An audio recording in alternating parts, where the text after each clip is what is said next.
Bonjour à tous, merci et bienvenue pour votre présence. Alors, nous nous retrouvons aujourd'hui dans le cadre des webinaires sur les maladies rares. Nous allons parler aujourd'hui de l'hyperéosinophilie, je vais y arriver. Alors aujourd'hui, nous avons trois intervenants.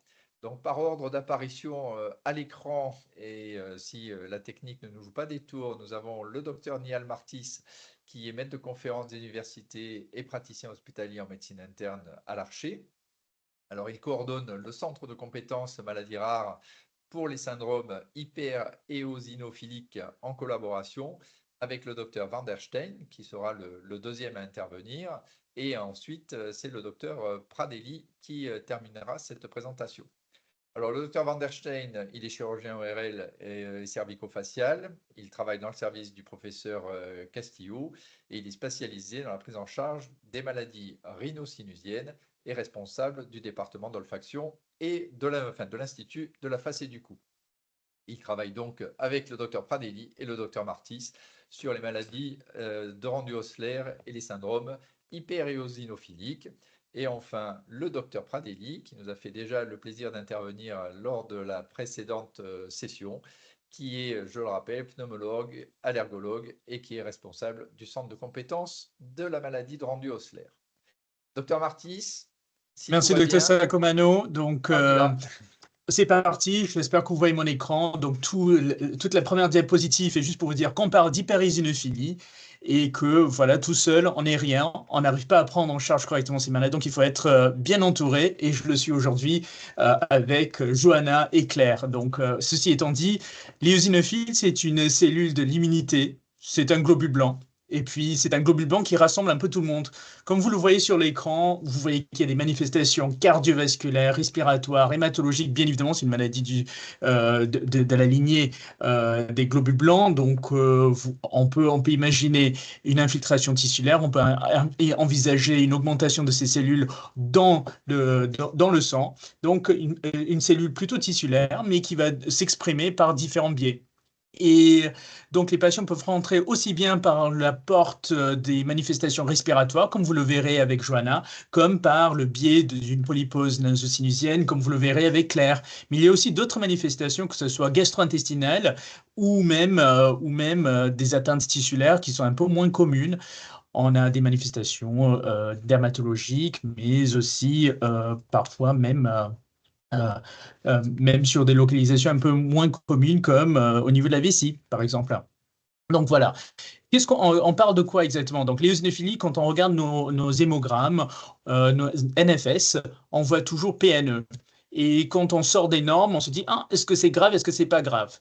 Donc, on parle d'éosinophilie sanguine quand on dépasse les 500, donc quand on dépasse les normes de laboratoire. Bien évidemment, c'est en valeur absolue. L'hyperéosinophilie, pour nous, hyperéosinophilologues, on va mettre le cutoff à 1500 ou 1,5 giga par litre. Et ce qu'il faut comprendre, c'est qu'on veut voir une constance de cette éosinophilie élevée sur une certaine période. Avant, c'était 3 mois, maintenant, c'est 1 mois d'intervalle. Mais en tout cas, la philosophie est là. C'est quelque chose de persistante. On sait que c'est des cellules qui sont plutôt tissulaires et que lorsque ça part dans le sang, ça peut être très, très fluctuant. Ça fait les vagues. Pour ceux qui regardent la caméra, je fais la motion avec mes mains. Donc, c'est juste pour vous dire que c'est pas toujours constant et c'est quelque chose qu'il va falloir garder en tête. Quand on parle de maladie, il faut montrer 2 choses. Premièrement, qu'il y a une infiltration au niveau tissulaire et qu'il y a une hyperéosinophilie sanguine, mais qu'il y a aussi une atteinte d'organes, puisqu'on n'est pas là pour uniquement traiter un chiffre. C'est la maladie qui définit la prise en charge. Et ça implique aussi qu'on est exclu tout ce qui est maladie qui ressemble à une maladie éosinophilique, avant de dire que ce qu'on voit est vraiment en lien avec les éosinophiles circulants. Donc, c'est un large spectre de maladies, comme vous pouvez l'imaginer. C'est un reflet de plusieurs choses. On peut partir d'une éosinophilie qui n'est pas très marquée. Donc, en règle générale, on dit entre 500 et 1500.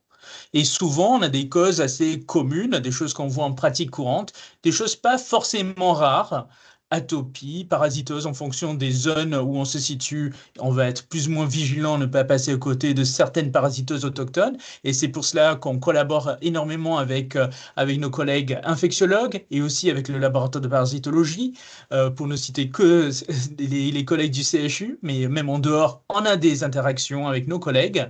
Et puis, on n'oublie pas l'infection VIH qui, classiquement, historiquement, pouvait aussi s'accompagner et peut s'accompagner d'une éosinophilie. Donc, quand est-ce qu'on démarre vraiment les explorations de maladies rares? Ben, c'est pas à ces chiffres-là. On va mettre notre cut-off, comme on a vu dans la définition, à 1500 ou 1,5 giga par litre. Et comme je vous disais avant, vraiment, c'est des hyperéosinophilies persistantes qui vont nous pousser à l'action. Donc, pour dire persistante, il faut évaluer les gens comme leur biologie dans le temps. Et c'est important pour nous d'avoir cet aperçu de ce qui s'est passé avant qu'on ne voit le patient. Donc, récupérer les NFS, ça fait partie des messages pour nos collègues médecins qui nous écoutent.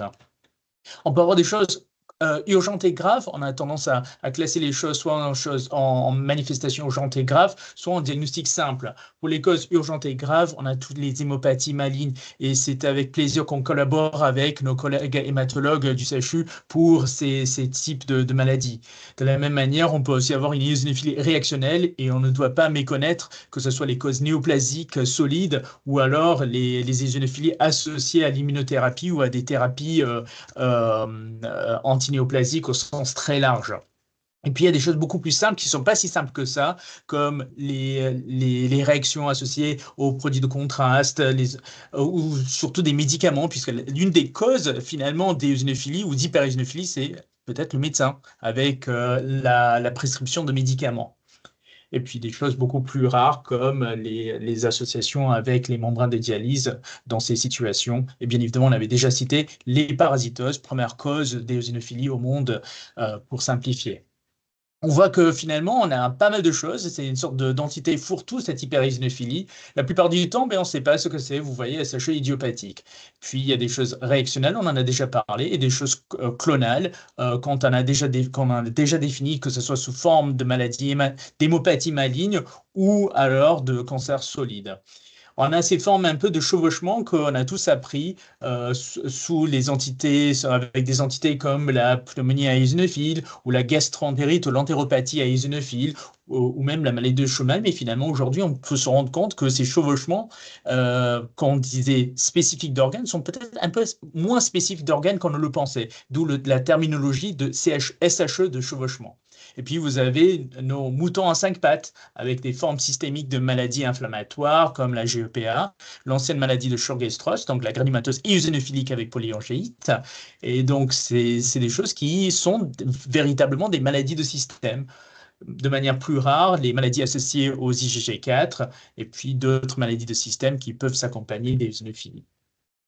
Donc, tout ça pour vous dire que tout seul, c'est un peu compliqué de dépatouiller ces différents diagnostics et ces étiologies.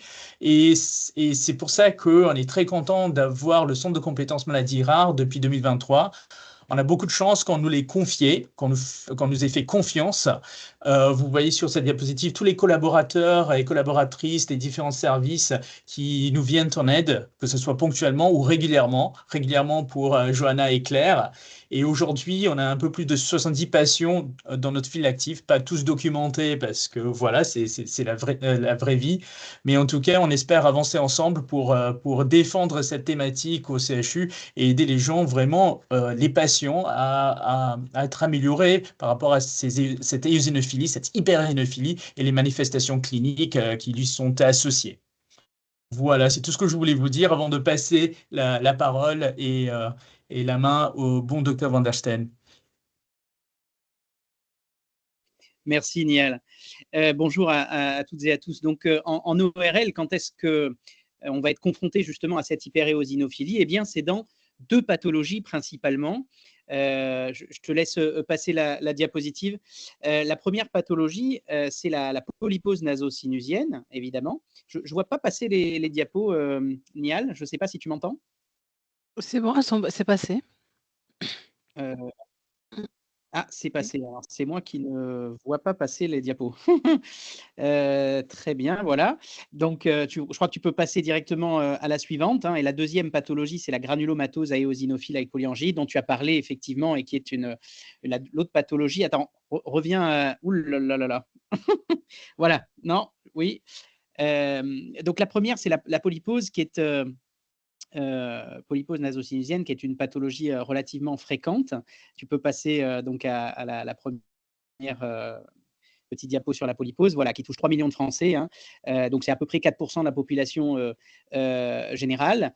C'est quelque chose qui est très fréquent et méconnu. Tout le monde a entendu parler de la mucoviscidose, mais je ne suis pas sûr que tout le monde connaisse la polypose nasocinusienne. Et pourtant, ça impacte énormément de patients et c'est responsable quelque part aussi d'un retard de diagnostic, que ça soit sur des rhinosinusite ou sinusite récidivante, ou que ça soit sur des rhinites allergiques, qui sont un petit peu traités un peu en roue libre. Et au final, ça arrive que de temps en temps, il y ait une consultation ORL qui soit demandée et qui dépiste en réalité ce terrain, en particulier sur un terrain, cette maladie sur un terrain allergique et asthmatique. Alors, pour ce qui est du phénotype clinique, c'est classique, hein. Tu peux passer à la diapo d'après, Nial. C'est une obstruction nasale, le plus souvent associée à une perte d'odorat qui va être corticosensible, hein. Souvent, c'est très pathognomonique un petit peu de la situation. Et puis, un peu moins sur le devant, une rhinorrhée. Tu peux laisser celle-là, c'est très bien. La troisième chose qui est importante, c'est évidemment les polypes. C'est une polypose, donc on voit des polypes qui sont bénins, qui sont le plus souvent bilatéraux et grossièrement symétriques, et qui sont en réalité gorgés de ces éosinophiles, en tout cas pour la plupart des endotypes de cette maladie, puisqu'on peut en retrouver plusieurs. Je ne rentrerai pas dans le détail des autres.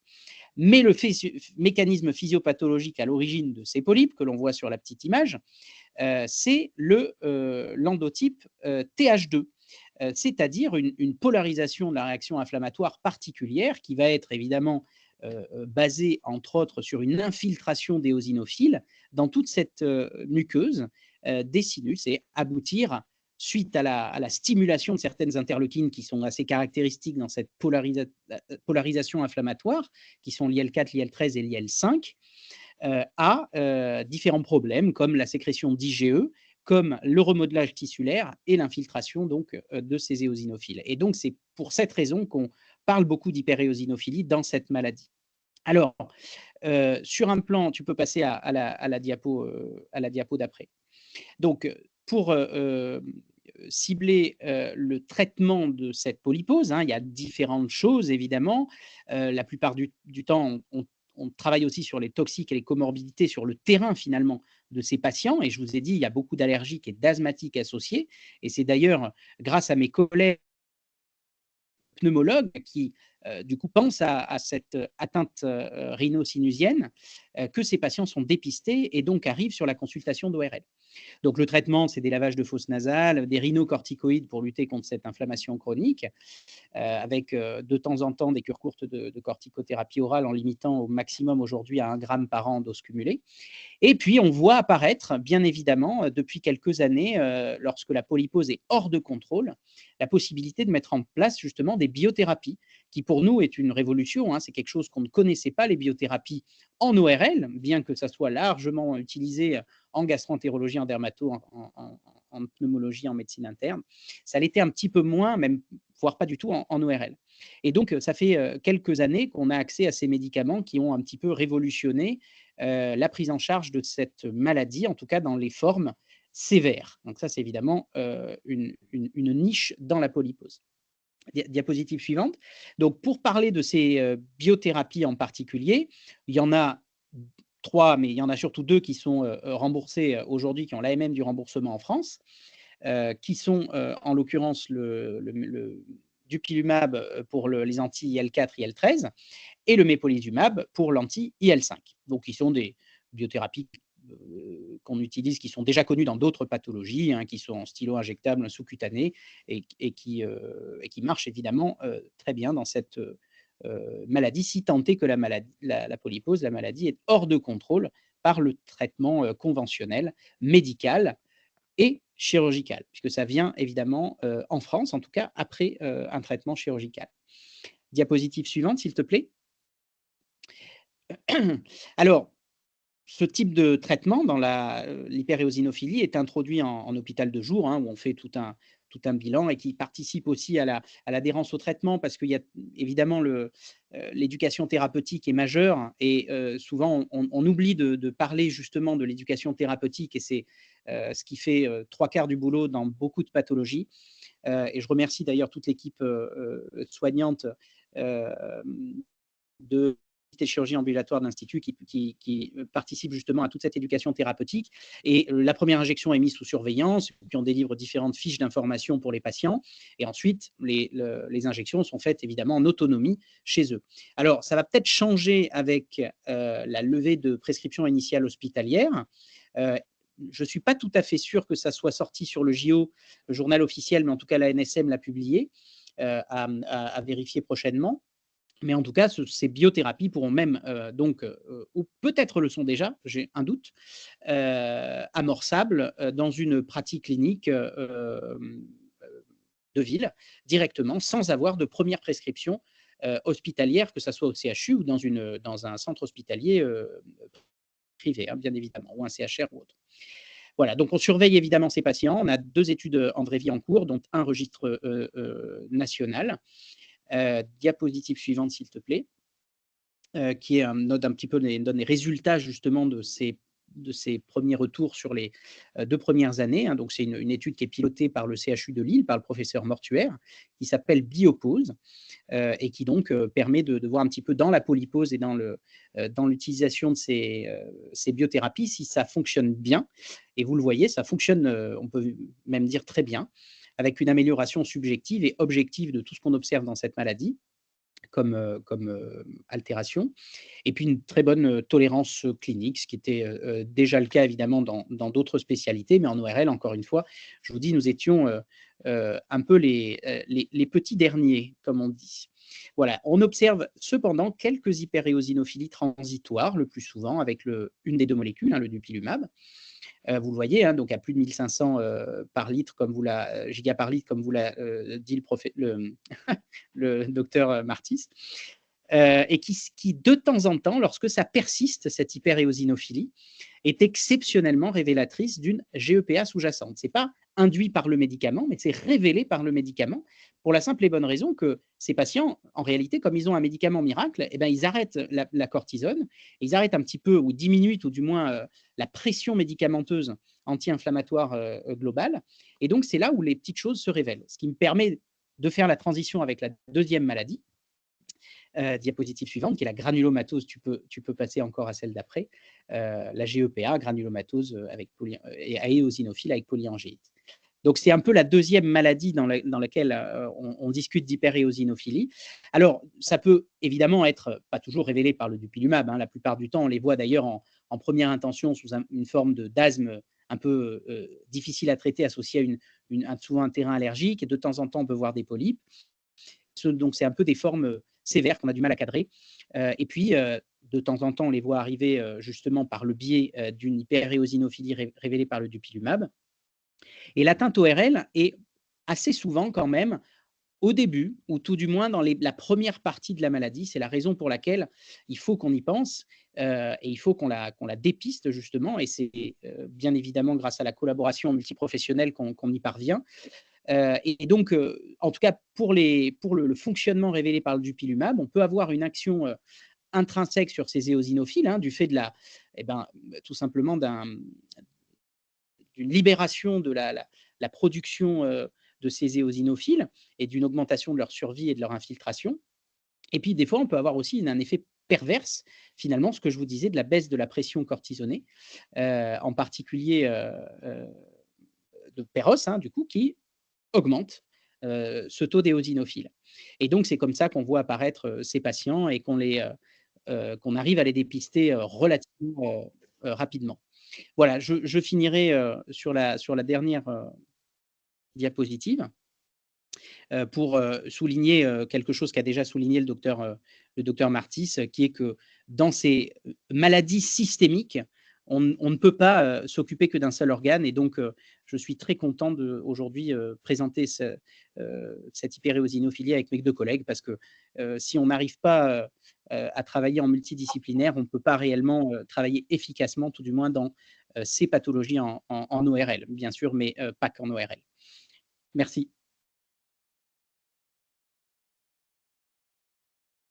Eh bien, on va Je vais- enchaîner, Johanna. Oui, je prends le relais donc pour vous parler des pneumopathies à éosinophiles ou des maladies pulmonaires éosinophiliques qu'on peut prendre en charge au sein de notre centre.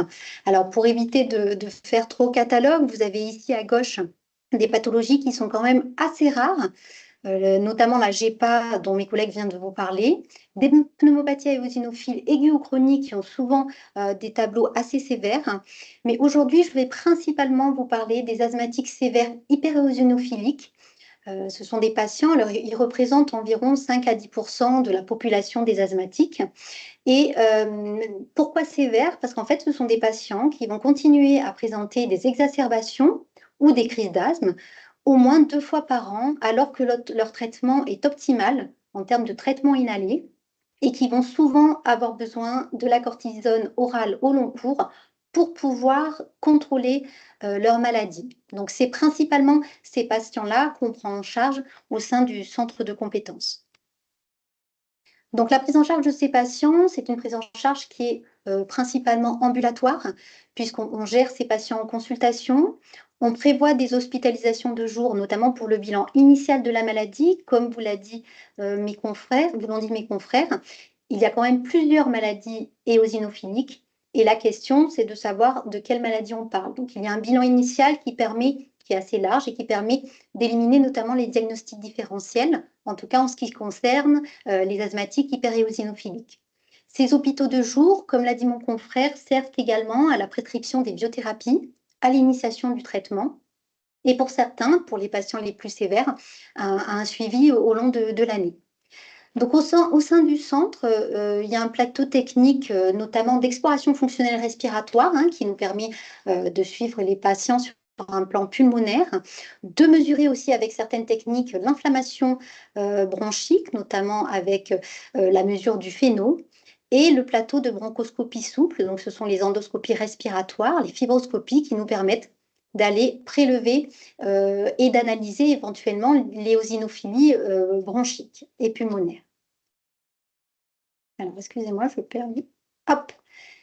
Donc, sur ces hôpitaux de jour, on propose une prise en charge multidisciplinaire associant les IDE, la diététicienne, la kinésithérapeute et le psychologue.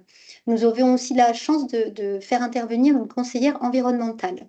Alors, pourquoi cette prise en charge multidisciplinaire? Parce que, comme on l'a évoqué, la maladie asthmatique est une maladie chronique avec pas mal de comorbidités qui peuvent intervenir dans le non-contrôle de la pathologie. Donc, il est important d'aller identifier les facteurs tels que le tabagisme ou la non-observance des traitements ou la prise des traitements non optimales pour corriger tous ces facteurs qui sont, on va dire, extérieurs et vérifier qu'on soit bien dans le cadre d'une maladie asthmatique sévère et non pas d'une maladie asthmatique tout simplement maltraitée ou embêtée par la comorbidité qui peut être ORL ou gastro-entérologique, notamment avec le reflux gastro-œsophagien.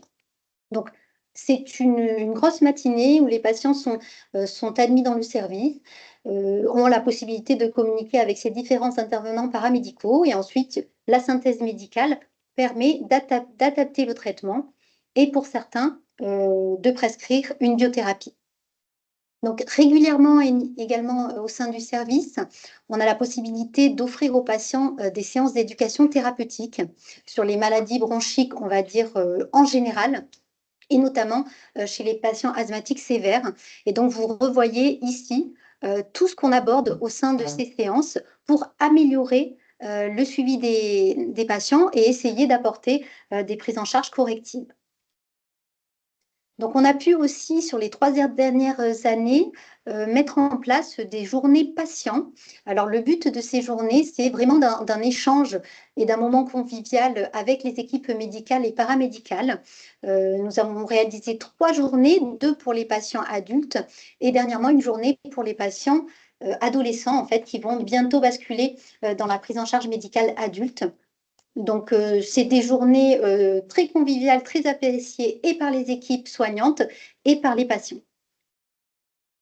Donc, le parcours de soins au sein du centre de compétences. Donc, on essaye, comme l'ont dit les collègues, de favoriser le lien ville-hôpital. Donc, on implique les médecins généralistes, les pneumologues de ville et également les ORL de ville. Donc, le but, c'est d'obtenir, on va dire, des circuits de consultation assez rapides, la possibilité de discuter les dossiers compliqués en RCA, on le verra un petit peu plus tard, et d'organiser vraiment la prise en charge autour du patient avec un suivi commun du médecin, du pneumologue traitant et du CHU.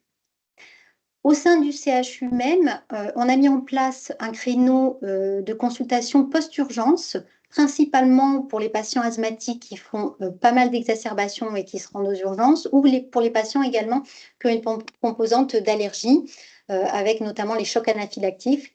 Et le but, c'est dépister rapidement ces patients qui sont sévères avec des passages récurrents aux urgences et leur proposer une prise en charge assez rapide. Donc, le circuit court de consultation, je n'y reviens pas puisque mes collègues en ont parlé. Et on a également, sur ces pathologies, on va dire, infiltratives et eosinophiliques, la possibilité mensuellement de discuter des imageries thoraciques avec nos radiologues. Donc, on propose mensuellement, le mardi soir, en visio. On a pris le parti de simplifier les choses au sein, on va dire, régional. Hein. Donc, les médecins peuvent se connecter à notre RCA et discuter des dossiers soit d'asthme sévère, soit de pathologie hyperéosinophilique. On a la possibilité également de solliciter le CREO, qui est le Centre national de référence pour l'hyperéosinophilie, pour les cas les plus complexes. Et au sein de nos 3 spécialités, on peut proposer aux patients un accès aux essais cliniques. Voilà, je vous remercie pour votre attention.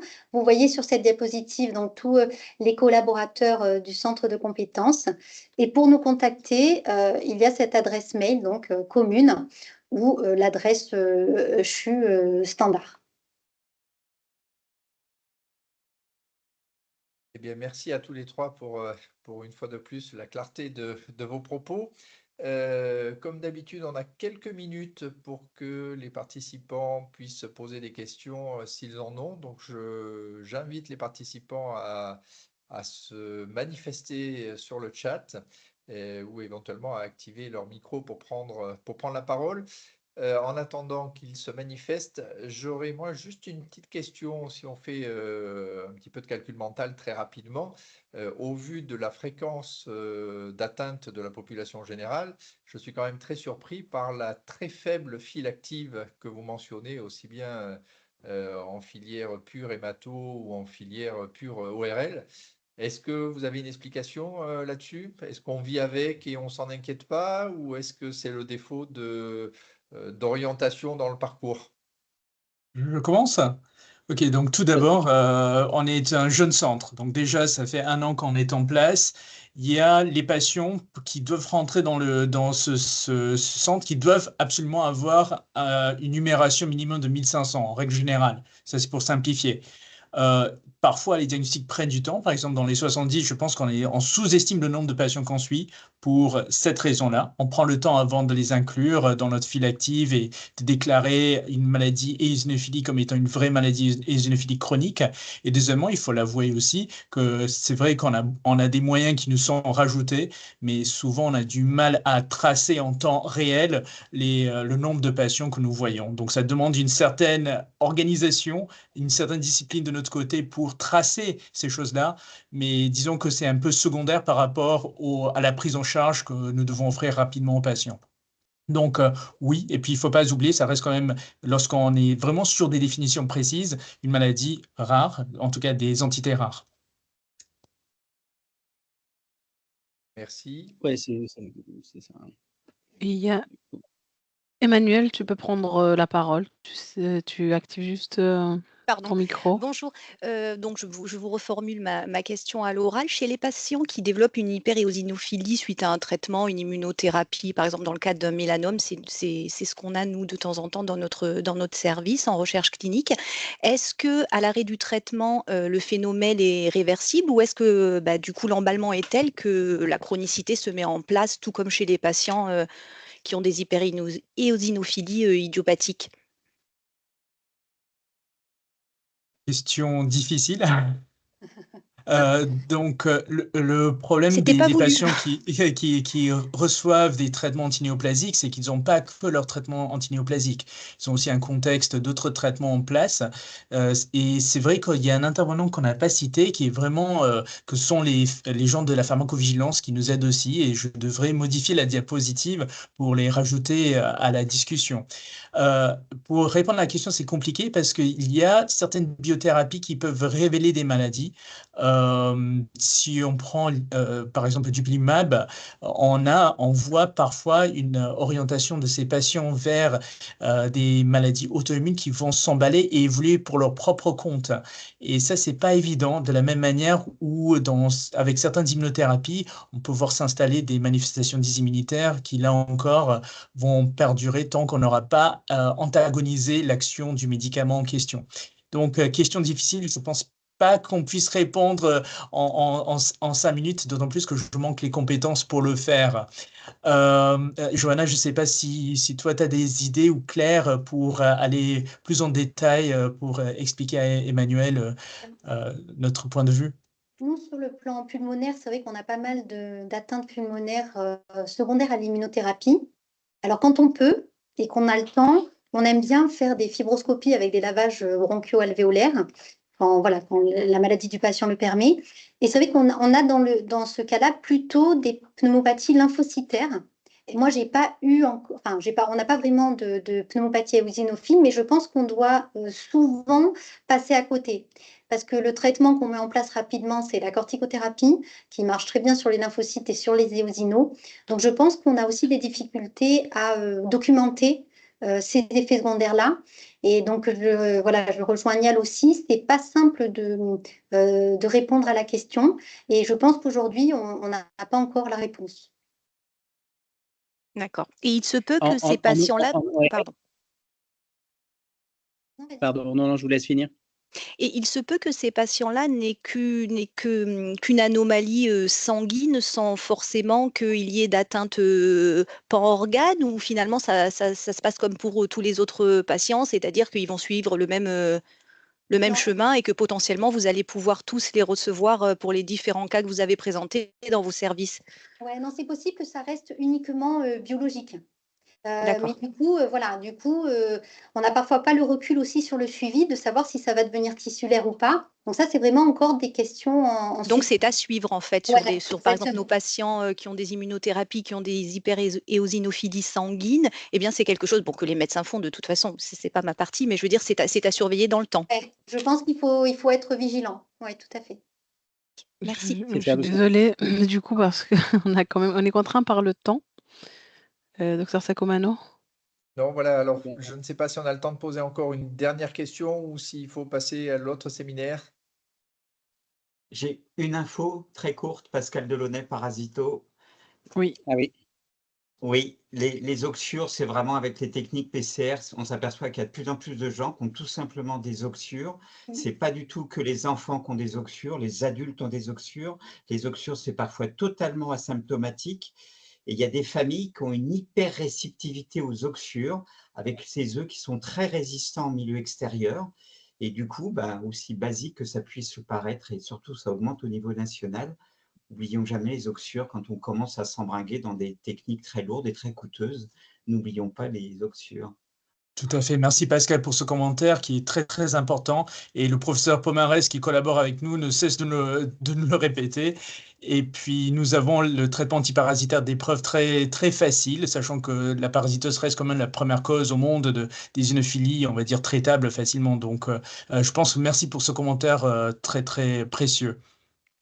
Eh bien, écoutez, sur ce dernier commentaire, je vous propose qu'on clôture cette session. un très très grand merci à nos 3 intervenants du jour.